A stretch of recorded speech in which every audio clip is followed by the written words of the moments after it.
Good morning children. మనము రామాయణం ఆధారంగా స్నేహం అంటే ఎలా ఉండాలో చెప్పుకుందాం.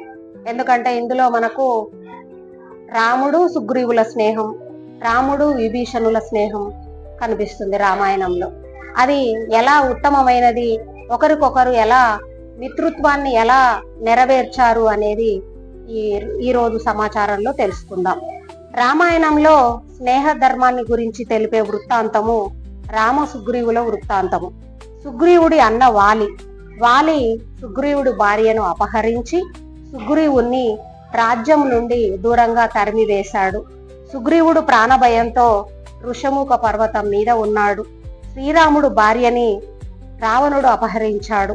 రామలక్ష్మణులు సీతను వెతుకుతున్నారు. కబంధుడు రాముణ్ణి సుగ్రీవుడితో స్నేహం చెయ్యమని చెప్పాడు.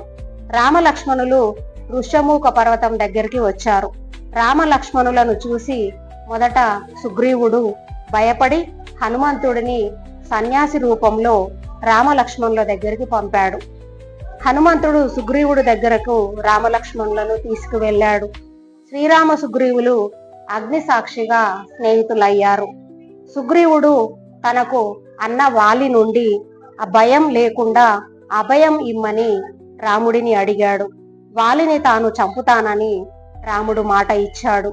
సీతను తాను వెదికిస్తానని రాముడికి మాట ఇచ్చాడు సుగ్రీవుడు.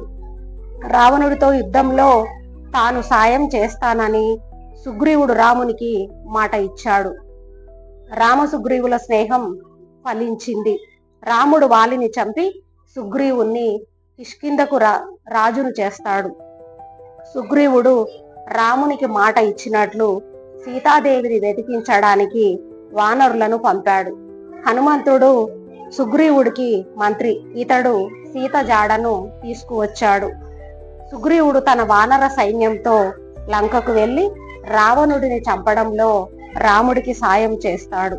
ఈ విధంగా స్నేహితులు ఒకరు సహాయం చేసుకున్నారు.